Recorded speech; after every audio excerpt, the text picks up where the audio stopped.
Bitcoin prices continue to fall, dropping below the $22,000 mark and down about 30% in the last month alone.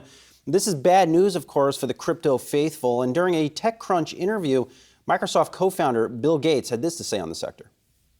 I'm used to asset classes where, like a farm, where they have output, or a company where they make products. To have an asset class that's 100% based on sort of greater fool theory that somebody's going to pay more for it than I do, and where it has at its heart sort of this anonymity that, you know, you avoid taxation or any sort of, you know, government rules about kidnapping fees or things. Yeah. Anyway, I'm not involved in that. I'm not long or short any of those things.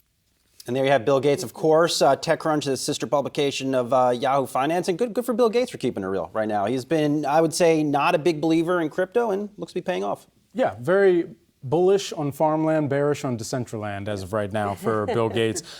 Even in an Ask Me Anything, he had this Reddit thread from the spring that had taken place in May saying that he likes investing in things that have valuable output. The value of companies is based on how they make great products. And for what we've largely monitored within this most recent reaction, it's easy for anybody who did not believe in crypto before to easily hop onto it. It's more interesting to hear from some of the figures that have made large investments in crypto recently and where they stand right now, where they're adding on to positions, if at all, or where in some cases they might have to actually take some off of the table. Well, if you look at the differences between people who have been very outspoken about crypto and against crypto, someone like a Bill Gates, somebody like a Warren Buffett. Jamie Dimon. Charlie Munger. He's hated. He's hated. Rat poison. Yeah, he's hated it. They give no Fs, right? Like they.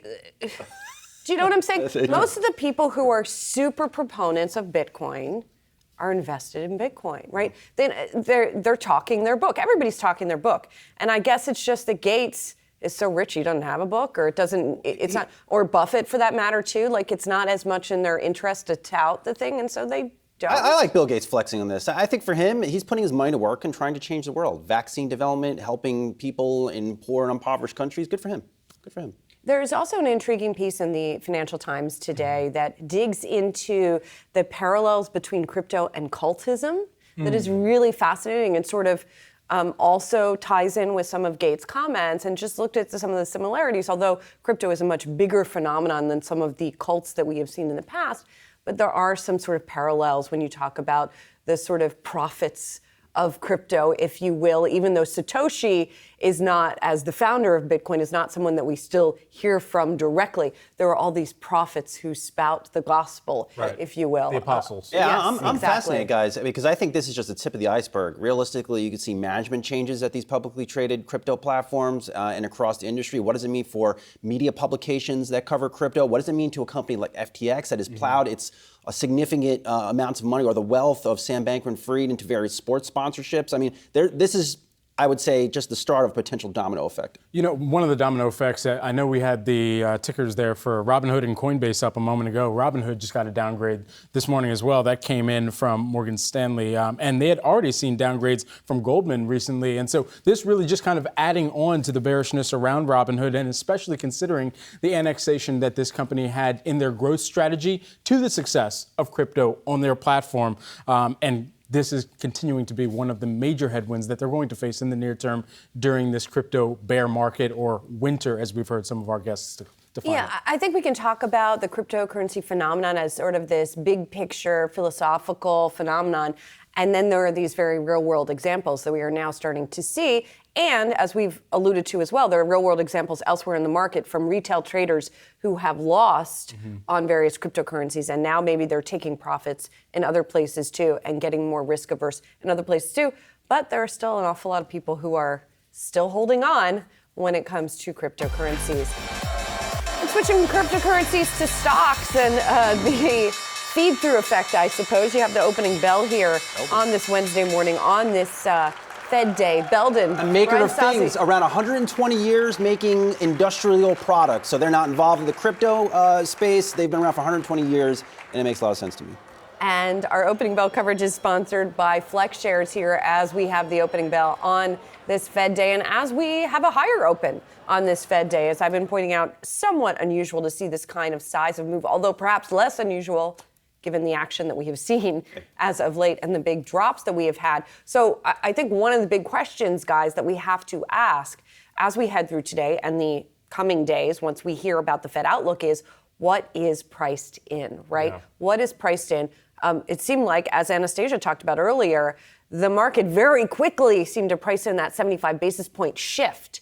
But what does that do to the credibility of the Fed? What does it do to the further reaction function of the Fed if we're not getting as much consistency and stability in the message? I think for what the markets have also responded to, even with a move higher to start off the day right now, it's not erasing any of the broader decline we'd seen start and kick off even last week, and that just adding on to what we had already watched in this broader downward movement. And so even in this kind of dead cat or bear market brief rally scenario, we could still see more severe down days should the Fed pathway forward be uncertain to the markets and be digested and looked at that way. And sorry, what you're saying reminds me as well, to make the point deliberately here, the Fed is raising in a bear market. The Fed is raising rates in a bear market. That they caused. Well, that they caused. I'm poking you. But I think it was very jarring what Dennis DeButcher told him. And he's one of the most plugged-in strategists on Wall Street and in terms of trading. Be careful what you wish for in terms of a potential 100 basis point rate hike today. That commentary for me suggests really none of this is priced in. I know we always like to reference Fed fund futures and where they have moved, looking out to the fall and then even to next year. But to hear Dennis say that suggests to me, to your point, we could see some more big down days if we get something more aggressive from the Fed today, 100 basis points, or even if we do get 75 basis points. Well, I mean, that's why when you say, well, that the Fed caused, the market has been clamoring for the Fed to do this on the one hand, right? But on the other hand, is also upset when the punch bowl gets, Can't have both ways. So, yes, exactly. So you can't blame the Fed too much for giving you what you Fair. want. I'll give you that one. I don't know.